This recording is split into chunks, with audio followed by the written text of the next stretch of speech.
How's it going, everyone? Jeff here. Happy Father's Day. Well, it's not actually Father's Day yet. That's next week. Now, before I get going, how is it that Mother's Day gets so much more press and mileage, if you know what I mean, than Father's Day? Actually, that probably isn't a question I should be asking because I think we all know the answer. Even though Mother's and Father's Day on paper are equal, let's be honest, mothers pretty much deserve a little bit more special day. I mean, dads, when was the last time you pushed out a baby from your... Actually, I realize I probably shouldn't have said that, so I think when I go edit this video, I'm probably gonna cut that off. So dads, let's talk. So the whole reason I wanted to make this video is I kind of was feeling that I think dads out there watching, and if you want to send this to a dad, if I'm honest, I think we can do a lot better. Now, of course, there's grace for us, but I think we can do a lot better. So I'm just gonna kind of random fire a few things that I think, hey, maybe we're missing the mark on this, and it might sting a little bit, it might hurt a little bit, but it's for our good. Kind of like those shots you get when you go to the doctor, you know, they really hurt really bad. You know, it's for your good that you don't get the flu. Am I the only adult that actually thinks those hurt still? Okay, anyways. Now, the first thing I think that happens that I see a lot of times is kind of this Pleasantville depiction of a mother and a father where the dad kind of works really hard during the day and then believes when he gets home that he can have a beer, he can sit on the couch, he can watch ESPN. It's the mom's job to parent, to do the dishes, to cook, to change the poopy diapers, to get the kids dressed, to get them to this, to get them to that, to do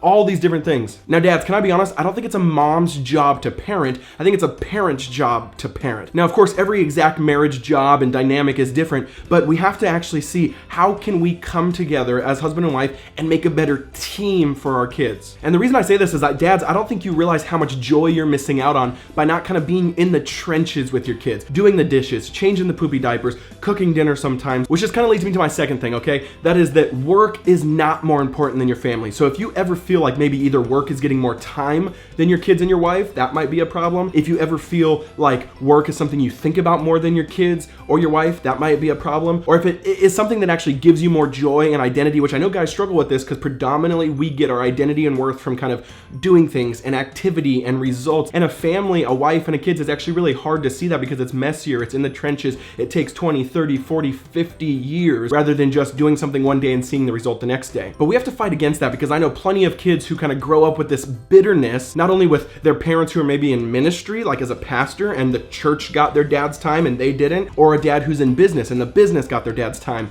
and they didn't. Now, of course, we are called to cultivate and work and create and do all these things for the flourishing of the world, but that flows from the family. People don't realize, but when you open the scriptures and you look at Genesis, those two commands are intertwined. It says, be fruitful and multiply, and then go create and cultivate and subdue the land. So basically, family and work are paired together in the scriptures, but family comes first. You see that work flows from family, not family flows from work, and that's where I think we get messed up. Now, this leads me to my third one. Now, dads, this is, I think, the most important one. Your voice will probably not even arguably, definitively be the shaping voice over your kids. It'll also probably be their inner thought voice when they become teenagers and adults. Basically, what I mean by that is the words you're putting over your kids, the love you're speaking over them, the compassion you're speaking to them over them, or maybe the condemnation you're speaking over them, or the performance mentality of you need to work more before I love you, kind of stuff that can really hurt and damage kids. You don't understand that that'll actually be the shaping voice and identity for them as they get older. So be careful. Ask yourself, if I were to put my 5, 10, 15 years of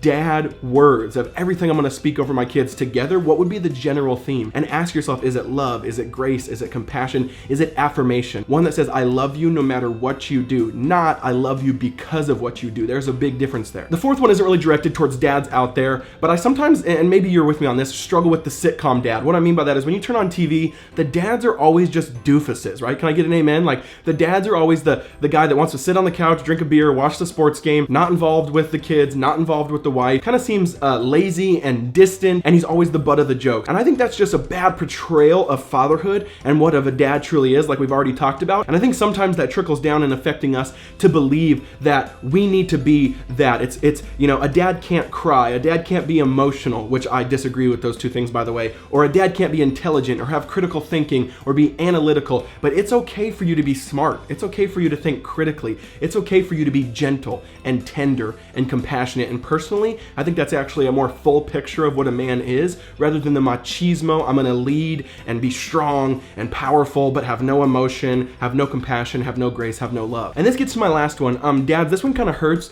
but I really don't believe that dads have me time, okay? Now, of course, there's something to be said for self-care and taking care of your soul, your mind, your body, and your spirit. But what I mean by that is if you have kids and you are in a marriage, you probably should have no hobby. Why? Because last time I checked, most of the dads I know that are doing well in their fatherhood don't really have hobbies. Why? You just don't have time, right? I mean, by the time you wake up and change the diapers and do meals and go to work and then get home and spend quality time with your wife and your kids and then have dinner and then put them to bed, well, then that basically is the time that I pass out, and so I don't really have time for hobbies. See, hobbies are more for like when you were a college kid or for retirement, not in the stage where you're actually having kids in your house that you have to take care of. Now, if you don't like that, you probably shouldn't have let your little swimmer swim, if you know what I mean. Probably don't know if I should have said that, but too late. We'll see if I edited it out or not. And now to come about that a little bit differently, actually, because I want to encourage you with it, is to know that your hobby or your free time or your special time includes your family. Like, you guys are this nucleus, this vision of what God's redemptive plan is for the world. And so that free time, rather than saying, oh, this is just work, but I want to go play with them, play with your kids, think of stuff, be creative, play dress up, have tea parties, go on hikes, go on adventures, go swimming, be and play and be active with them. Now, lastly, I want to reiterate that there is grace for you. Every single one of these points came out of my own learning in our family, meaning places I was messing up or places that I had kind of a bad idea or of a bad vision of what it meant to be a dad. And I finally started finding that joy or the reason for family, meaning we were firing on all cylinders the minute I realized there was grace for me as a dad, and I have the model of the Heavenly Father who shows us what it means to be active, to pursue, to love, to care, to serve, and to lead in that way. And that's a big difference. So I hope you guys are encouraged. Shout out to the dads out there and happy Father's Day. Hey guys, thanks for watching. I have a huge announcement for this week's sponsorship, which I am so excited about, the Unbound program, which I talked about last month, which is the ability to take college classes at an affordable rate, no matter what college you want to go to. And the reason I say I'm jealous is because I wish this was around when I went to college, all those loans and debt and work and money and all that stuff. Now, if you don't know what the Unbound program is, it's this amazing program that can basically let you go to any college you want for way cheaper than you thought you could have. In fact, you can complete your first couple of years of college for just about $5,000 a year, which I don't know about you, but that was definitely not my bill 7 years ago. Now, my favorite part is you can take classes from anywhere in the world. You can take them from the comfort of your own home, traveling the world. As long as you have an internet connection, you will be okay. And you pick the college you want to graduate from, and then Unbound helps you get there.